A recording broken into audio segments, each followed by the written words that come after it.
परमात्मा कहते मनहु मनोरथ छोड़ दे तेरा किया ना हो, और जब पानी में घी निकले तो लूखा खावा ना कोई, कोई नहीं खावा लूखा। जाए पानी में बिलोए तो घी निकलता होता है, इन बकवादा तो सुख होता हो या धनी होता हो, कोई ना करके खावे। एक चोर था, वो चोरी करता था। एक भक्त किसान था। परमेश्वर कबीर जी आते रहते हैं रूपांतर करके। एक जीवन तो वो अपना वैसे जीते हैं, और समय समय कहीं कहीं प्रगट होकर 10-20 वर्ष कहीं रह गए, 10-20 वर्ष कहीं रह गए, अपनी प्यारी आत्माओं को फिर से भक्ति से सैचुरेट करते रहते। तो वो रूपांतर करके प्रभु आए हुए थे, गुरु रूप में, संत रूप में विराजमान थे। उनका शिष्य था एक किसान। जब उसने उपदेश लिया ही था, कुछ दिन के बाद वो बहुत निर्धन था। उसके पास एक ही बैल था खेती करने के लिए, और उस बैल को उस चोर ने चुरा लिया, एक चोर ने। अब चोर ने वो मान लिया 100 रुपए का बैल था, बेच को उसने तो जितने पैसे मिल जाए उतने ठीक, कौन सा मोल ला रखा था, वो बेच दिया 30-35 का, और खाए पिए मौज उड़ाई। पुराने समय की बात है। अब उसमें 100 रुपये का, आज 10,000 का बैल, इतनी तुलना समझ लो। अब उसने फिर, क्योंकि चोर ने तो कमाए थे, खा पी फुर्रोए, फिर भूखा मरा, फिर चला चोरी करने के लिए। घूमता घूमता उसी साइड चला गया। उसने देखा ऐसे झांक के, उसी पहले वाले जिसका एक बैल चुरा के ले गया था, उसने देखा ऊपर से झांक के उसके 2 बैल, बहुत सुंदर मजबूत तगड़े तगड़े 2 बैल थे। उस चोर ने उसके 2 और चुरा लिए, उसी के 2 और चुरा के चला गया। उसने ये सोचा कि ये आदमी हाउला भी ना करता, ना कि तब पुलिस रिपोर्ट करता, ये सीधा सा आदमी इसके के चुरा ले। अब उसने वो भी साल 2 वर्ष में खा पी कर बर्बाद किए। फिर वो उसी क्षेत्र में आ रहा था, उन्हें सोचा उसका तो नाश हो लिया होगा, उसके पास तो होगा ही नहीं। फिर भी किसी और के चोरी करने के लिए चला, रास्ते में वही घर पड़ा था। फिर झांक के देखा उसने, क्या देखा कि उसमें 4 बैल थे। 4 बैल, एक तगड़े तगड़े खागड़ जैसे। अब उस चोर ने तो पेट पकड़ दिया, तेरा गजब हो, मैं इसके 3 बैल चुरा ले गया, मेरा तो नाश हो गया, मेरे पास तो चवन्नी नहीं, इसके 4 बैल आ गए। भाई इस आदमी से तो पूछना चाहिए कि जादू जंत्र जाना है साहब। तब उसने क्या किया, वो किसान, गर्मियों के दिन थे, किसान बाहर सो रहा था अपने आंगन में, बैल साइड में बंधे हुए थे। उस चोर ने वो किसान उठाया। किसान कहने लगा, भाई कौन है तू, मुझे सोने। वो बोला, मैं चोर हूं। किसान बोला, भाई मुझे सोने दे, सारा दिन खेत में काम किया, नींद आवे है, तू अपना काम कर और मुझे निंद्रा लेने दे। तू कर ले अपना काम, चोर है तो कर चोरी, तेरा काम चोरी करना है, मुझे डिस्टर्ब मत करे। अब वो चोर कहता है, भले मानस हुआ, चोरी है तो ना होती मेरे भाई भी, या चोरी ना हो रही मेरे से, एक बार उठ मेरा भाई। उसके पैर पकड़े, माथा टेक कर तो खड़ा हो, एक बार उठ लिया। क्या बात भाई भगत जी बता। और चोर कहने लगा, भाई एक बात बता, मन मार दिए थे छोड़िए भाई, साची बताऊंगा आज। तेरा मैं चोर हूं, तेरा पहला बैल भी मैं चुरा के ले गया था, और तेरे 2 बैल बंदे पाए, और वो 2 भी मैं चुरा ले गया। आज तेरे 4 बैल है, मेरा नाश हो लिया नो का नो।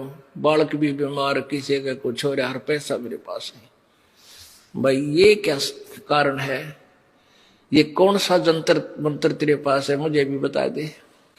किसान बोला, भाई जंतर मंत्र तेरे पर हो को ना, तेरी आदत बिगड़ेगी, क्यों चोरी करके जो खा लेगा उस पर काम ना बने।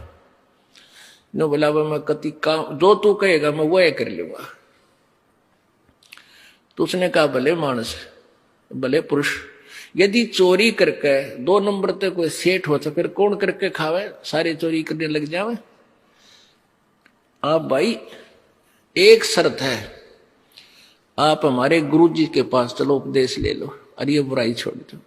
1 साल में 2 वर्ष में तुझे दिखा दूंगा, तेरे ठाठ होए। भगवान सब कुछ कर सकता है। वो कहने लगा, भाई जैसे तू कहेगा मैं ऐसे कर लूंगा। अगले दिन काम छोड़ दिया उस किसान ने, खेत नहीं जोता। उस दिन उसको नवाया धोवाया, खाना खा और चल सतगुरु के पास चलेंगे। उसने सारी बता दी तो सतगुरु जी के सामने जा रहे। अब संत जी कहने लगे, बेटा तेरा सौभाग्य है, तेरे एक भी बात समझ में आ गई, कोई बात नहीं। फिर वो ज्ञान सुना, रोने लग गया। वो चोर के है, भगवान मन तक घने पाप कर दिए इस पापी के, तो कभी ये पाप भी समाप्त हो जाओगे। उसने क्या बताया चोर ने कि एक व्यक्ति, वो श्याम ने भैंस लाई, 6 महीने में उनको भैंस का जुगाड़ बना। कुछ अपने घर से पैसे इकट्ठे किए, कुछ दूसरों से इकट्ठे किए। वो भैंस लाई और परिवार के लोग बड़े खुश हो रहे। मैं छुप कर बैठ गया उस चोरी करने के लिए। वो बच्चे कह रहे थे माता पिता से कि बहुत दिनों में दूध हुआ है, मेरी दही रखना, मैं मक्खन खाऊंगा, मैं ऐसे करूंगा। और बड़े खुशी मना रहे। रात ने मैं चोरी कर ले गया उसको। अब क्या बीती होगी उन परिवार के सदस्यों के साथ, तो सुबह हाहाकार मची होगी। तो ये पाप परमात्मा मेरे कट जाएंगे। प्रभु बोले, गुरुदेव बोले, बेटा ठीक है, अनजाने में ये प्राणी ना जाने कितनी गलतियां कर देता है, पर उपदेश ले, आज के बाद पाप मत करिए, नहीं फिर अक्षमा नहीं होगा। दोनों कान पकड़ दिए जी, फिर चोरी नहीं करूंगा। फिर उसने कहा जा उपदेश ले और भक्ति कर बेटा, देख रंग भगवान के कुछ दिनों में। अब उसके बच्चे बीमार थे, उधर से चोरी करके ले जा, उन बच्चा में लाग जा। एक अंधा हो रहा है कि टांग पैरालाइसिस हो रहा, इस तरह बुरा हाल उसका। उन बच्चा ने लिया ठा के साया ने, एक गुरु जी उपदेश दे दो, इन पर दया करो। वो नाम लिया, धीरे धीरे बगैर ही औषधि के मालिक के आशीर्वाद तो बालक भी ठीक होने लगे। अब उस किसान ने कहा कि ले भाई, ये एक बैल तू और ले जा और अपना कमा ले, धंधा करके खा भाई। वो कहने लगा, भाई बैल तो मैं ले जाऊंगा तेरा एक, पर तेरे पैसे दूंगा सारे, पहले वाले बैलों के भी और इसके भी। किसान बोला, भाई वह तले तेरी मौज है, बाकी मैंने तेरे पैसे की कति आवश्यकता नहीं। तो उसने क्या किया, अपना धंधा करना शुरू किया। 2-3 वर्ष के बाद उसका खूब ठीक गुजारा हो गया। तो 3 बैलों के पैसे, 4 बैलों के पैसे लेकर उस किसान के पास आया। कहने लगा, भाई तेरा भला हो, आपने मुझे बहुत ही अच्छा मार्ग दिखा दिया और ये पैसे ले तेरे सारे। उससे किसान बोला, भाई मेरे को पैसे मेरे परमात्मा ने दे दिए थे, 4 बैल बांध दिए मेरे।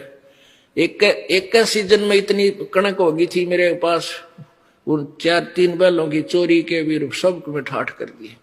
ये पैसे मालिक को दे, तेरा पुण्य बनाए। वो दान करवाए दाता के पास, गुरुदेव के पास जाकर। तो पुण्यात्माओं, हम परमात्मा की परिभाषा से बहुत दूर हैं, परिचित भी नहीं है। इसलिए हम पाप पे पाप करते जा रहे हैं, दूने दुखी हो रहे हैं।